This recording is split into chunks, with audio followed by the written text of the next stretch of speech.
Board की परीक्षा हो या फिर जी एडवांस हो या कुछ दिन पहले घोषित यूपीएससी का परिणाम हो, अखबारों या सोशल मीडिया से टॉप रैंक करने वालों के बारे में बात करें तो उन सब में एक कॉमन चीज ये है कि उनमें से ज्यादातर लोग सामान्य परिवार से हैं और एक बड़े संघर्ष से गुजरे हैं। यह वर्ग न केवल एकेडमिक जगत में बल्कि स्पोर्ट्स वर्ल्ड में भी चमकता है। आज भी जो लोग अलग अलग फील्ड में उपलब्धि के शिखर पर पहुंचे हैं, उनका बचपन और जवानी आग में तपकर सोने की शक्ल ले चुका है। चाहे आप कितने भी स्पीच सुने, मोटिवेशनल बुक्स पढ़ें या सेमिनार और वर्कशॉप्स में भाग लें, अगर आपके भीतर की चिंगारी नहीं जलती है और वो चिंगारी ज्वाला में नहीं बदलती है तो ये सब एंटरटेनमेंट या कहानियों को सुनने से ज्यादा कुछ नहीं है। वास्तव में जो लोग सफल हुए हैं उन्होंने खुद को तैयार किया है। वे मोटिवेशनल की दुनिया से अनजान हो सकते हैं। पिछले सालों के सक्सेस कल्चर पर नजर डालें तो 15 फैक्टर्स पाए गए हैं। क्या है वो 15 फैक्टर, देखते हैं। 1. उन्हें अपने अंदर से ही चिंगारी मिलती है कि मैं इस फील्ड में आगे बढ़ना चाहता हूँ या इस लेवल तक पहुँचना चाहता हूँ। यदि ऐसा माइंडसेट बन जाए तो जहाँ चाह वहाँ राह के कथनानुसार मंजिल तक पहुंचने का रास्ता और प्रयास अपने आप निकल आता है।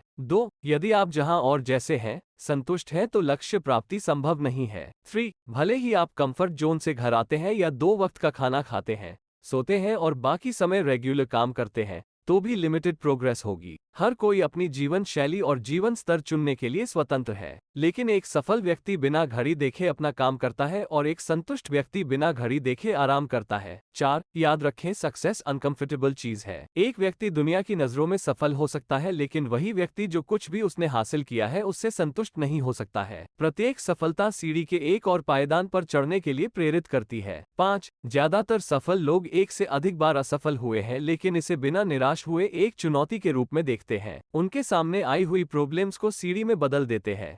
हाल के वर्षों में यूपीएससी परीक्षा में ज्यादातर टॉपर्स 3 या 5 बार प्रीलिम्स में फेल हुए हैं। यूपीएससी में प्रीलिम्स क्लियर करने के बाद आप मेंस परीक्षा में शामिल हो सकते हैं और फिर आपको टफ इंटरव्यू क्लियर करना होगा। प्रीलिम्स में असफल होने के बावजूद दूसरी या तीसरी बार तैयारी करते रहने के लिए इतनी मेहनत करने के जुनून की कल्पना करें। 6. जो लोग किसी भी फील्ड में सफल हुए हैं उनमें से ज्यादातर के पिता या माता की कम उम्र में ही मृत्यु हो गई होती है। परिवार की फाइनेंशियल सिचुएशन खराब है और किताबें, कोचिंग या व्हीकल खरीदने की कोई सुविधा नहीं है। बच्चे ने अपनी विधवा माँ या विधुर पिता को कड़ी मेहनत और शोषण का सामना करते हुए परिवार के लिए 2 वक्त की रोटी कमाते हुए देखा है। वही माता पिता यदि अपने बच्चे की पढ़ाई, खेल या कला में रुचि को देखते हैं तो वे खुद उसे सरकारी कोचिंग इंस्टीट्यूट में ले जाने के लिए स्पेशल टाइम देते हैं। वो अपने बच्चों के कोच या ट्रेनर भी बनते हैं। माता पिता को ऐसी दरिद्रता, बेसहारा हालत और जोखिम के साथ असाधारण संघर्ष में देखकर बच्चा दृढ़ संकल्प करता है कि मुझे अपने परिवार को ऐसी स्थिति से बाहर निकालना है।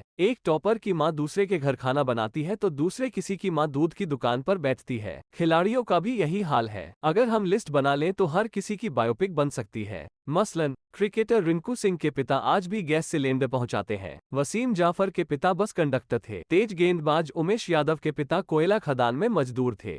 एथलीट या वेट लिफ्टर कच्चे घरों में रहते थे और उनके प्रोग्राम देखने के लिए परिवार पास के गांव में अपने दोस्तों के घर टीवी देखने जाते थे क्योंकि उनके पास सुविधाएं नहीं थी। ऐसा ही कम्पिटिटिव एग्जाम्स में टॉप रैंक करने वालों का बैकग्राउंड होता है। 7. सक्सेस पाने वाले ज्यादातर लोग मेट्रो या मिनी मेट्रो सिटी की बजाय छोटे से गांव से होते हैं। उनका सेल्फ कॉन्फिडेंस गजब का होता है। वे शहर की चमचमाती इमारतों से या अमीरों से या महंगी बाइक या कारों में पढ़ने आने वालों से खुद को अलग महसूस नहीं करते। 8. जो लोग संघर्ष, भीड़, लंबी बस या ट्रेन की कतारों में बड़े हुए हैं, वो लोग भूख या प्यास से तुरंत व्याकुल नहीं होते।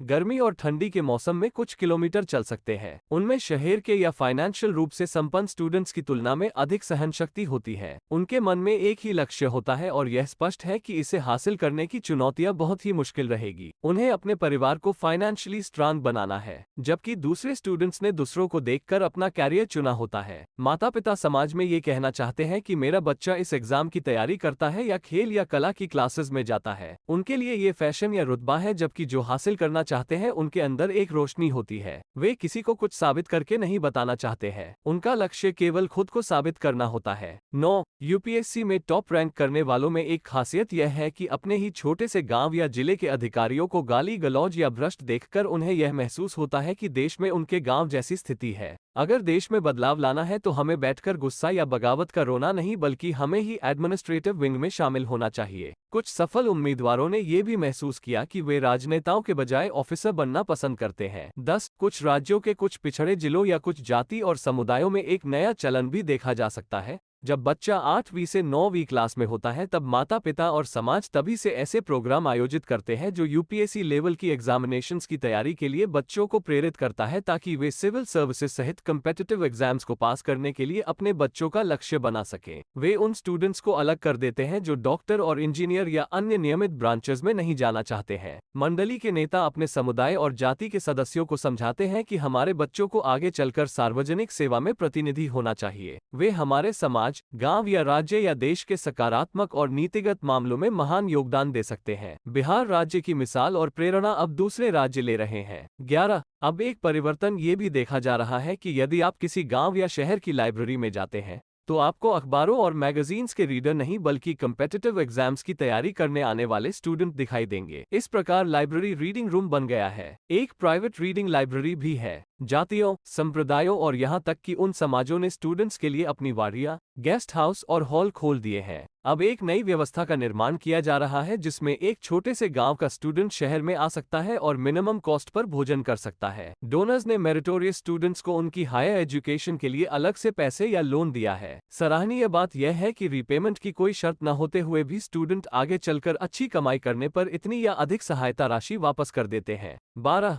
अब कम्पिटिटिव एग्जाम्स में टॉप 10 रैंक में एवरेज 7 महिलाएं हैं। कुछ दिन पहले यूपीएससी के नतीजों ने देश में टॉप 4 पोस्ट पर महिलाओं को दिखाया। कुछ 2 या 3 प्रयासों में पास हुई थी। 7वें प्रयास में प्रीलिम्स क्लियर करने वालों का हाल भी अतीत में देखा जा सकता है। ऐसा नहीं है कि ये टॉपर केवल 20 साल की एज में ग्रेजुएट होने के बाद कम्पिटिटिव एग्जाम्स की तैयारी में समय व्यतीत करते हैं। 26 साल की एज तक कुछ टेस्ट्स के बाद पास होते हैं। कुछ 28 या 30 साल की एज में सफल होते हैं लेकिन तब तक काम कर रहे होते हैं। वे अपनी कुछ हॉबीज को भी समय देते हैं ताकि वे लगातार तनाव या बोझ में न रहें। इस बार की टॉपर उत्तर प्रदेश कैडर की इशिता किशोर को भी कॉलेज काल में नेशनल कंपटीशन में फुटबॉल टीम खिलाड़ी के रूप में रखा गया था। हर रोज एवरेज 7 से 8 घंटे पढ़ने लिखने में लगाने चाहिए। स्मार्ट तैयारी महत्वपूर्ण है। सब्जेक्ट का गहरा और प्रैक्टिकल नॉलेज भी जरूरी है। इंटरव्यू में करंट ट्रेंड्स और ग्लोबल चैलेंजेस के बारे में मूल विचार व्यक्त करने होते हैं। इशिता को चीन द्वारा भारत को दी जाने वाली सीमा चुनौती का समाधान बताने के लिए कहा गया था। इशिता ने अपने गांव में महिलाओं का शोषण देखा है और उनका लक्ष्य आईएएस बनना है इस समस्या में योगदान करने के लिए। 13 कुछ ऐसे मामले हैं जहां तीसरे प्रयास में उम्मीदवार यूपीएससी पास है लेकिन उनका रैंक ऐसा होता है उनको रेवेन्यू सर्विस में प्रवेश मिलता है लेकिन ये भाई या बहन फॉरेन सर्विस में प्रवेश चाहता है लेकिन उसके लिए हाई रैंक की आवश्यकता है। यदि उम्मीदवार इंडियन रेवेन्यू सर्विस में प्रवेश नहीं लेता है और फिर से एग्जाम देता है तो 5वें प्रयास में उसे इंडियन फॉरेन सर्विस के समान रैंक प्राप्त होता है। 14 सफल व्यक्तियों ने अपने लक्ष्यों को प्राप्त करने के लिए स्वयं या अपने परिवार और देश की सेवा करने का उद्देश्य जोड़ा है। 15 सफल लोग बहुत स्पष्ट होते हैं जब वे अपने लक्ष्य निर्धारित करते हैं और फिजिकल, फाइनेंशियल और मेंटल चुनौतियों का सामना करने का अनुमान लगाते हैं। जो लोग सुखी और समृद्ध परिवारों से संबंध रखते हैं उन्हें अपनी अधिकतम क्षमता को बाहर लाना होगा। लगातार अपने क्षेत्र में डटे रहना, आगे आना, कुछ यादगार योगदान देना ही हमेशा छात्र बने रहना है। एक सफल व्यक्ति अपने परम आनंद के लिए व्यस्त और व्यस्त रहता है। आशा है कि ये 15 चार्जर पॉइंट आपके अंदर छिपी प्रतिभा को प्रज्वलित करेंगे। और हाँ, ये टॉपर्स देश विदेश के जीनियस का यूट्यूब देखते हैं जैसे स्मार्टफोन से अपने विषय का नॉलेज बढ़ाते हैं।